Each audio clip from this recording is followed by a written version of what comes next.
Water, when unmanipulated, is to find its level, so whether you look at a cup of water, a bathtub, a swimming pool, a lake, or the ocean, it's flat. Of course, natural motion is not considered and doesn't equal a curve. We have 0 authentic pictures of the Earth and they're all composites, and NASA even admits that they Photoshop Earth images. It is Photoshopped, but it's has to be. On numerous occasions, NASA admits that we can't go beyond low Earth orbit, which is between 99 miles and 1,200 miles away. The interesting thing is that the moon is said to be 238,000 miles away, which is a difference of 236,800 miles. No matter if you're on the ground, on top of a building, a mountain, a hot air balloon, an airplane, or looking at high-altitude amateur balloon footage, the horizon never fails to rise right to your eyes. Whether you are looking at Toronto's skyline from Niagara on the Lake, 31 miles away, Chicago's skyline from Union Pier, 43 miles away, or even Oahu from Kauai, which is up to 108 miles away from center to center, or 73 miles away from the closest points. You will not see any curvature where it's supposed to be.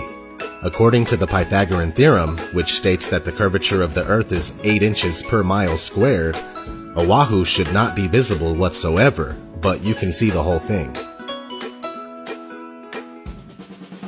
In 1887, Albert Michelson and Edward Morley conducted what's known as the Michelson-Morley experiment. This experiment was attempting to prove the speculated motion of the Earth around the Sun, and when it failed, Albert Einstein was forced to form the theory of relativity to overcome this problem.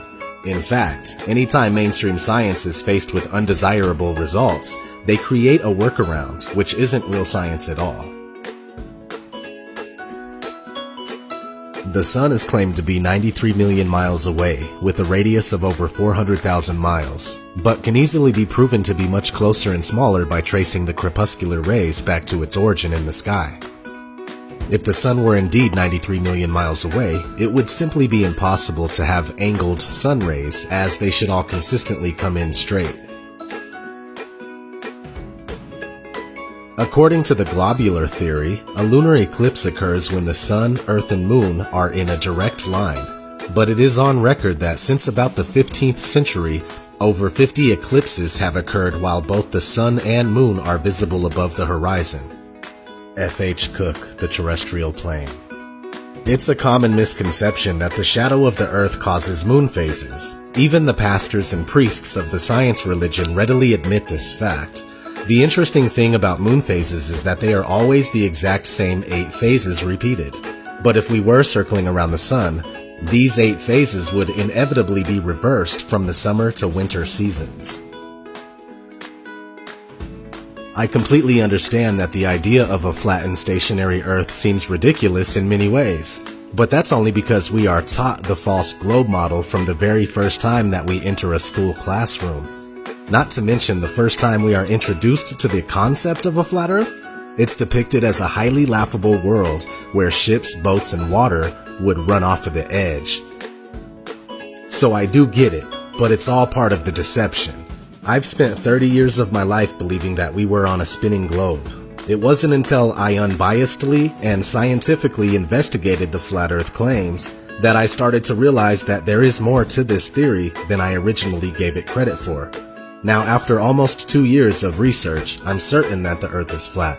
We are told that the Earth spins at 1,040 miles per hour, while the Earth travels around the Sun at 66,000 miles per hour. Meanwhile, the whole solar system is going inside the Milky Way galaxy at a speed of 490,000 miles per hour. And finally, the entire Milky Way galaxy is darting through infinite space at over 1 million miles per hour. Most people believe this. And yet every experiment ever conducted to prove even the simple spin of the Earth has failed. The same thing goes for curvature. It's never been proven, and the only time we see it is in movies, NASA CGI, or when we're looking through a distorted fisheye lens. With all that said, please continue to research critically and don't be afraid to ask reasonable questions and speak out.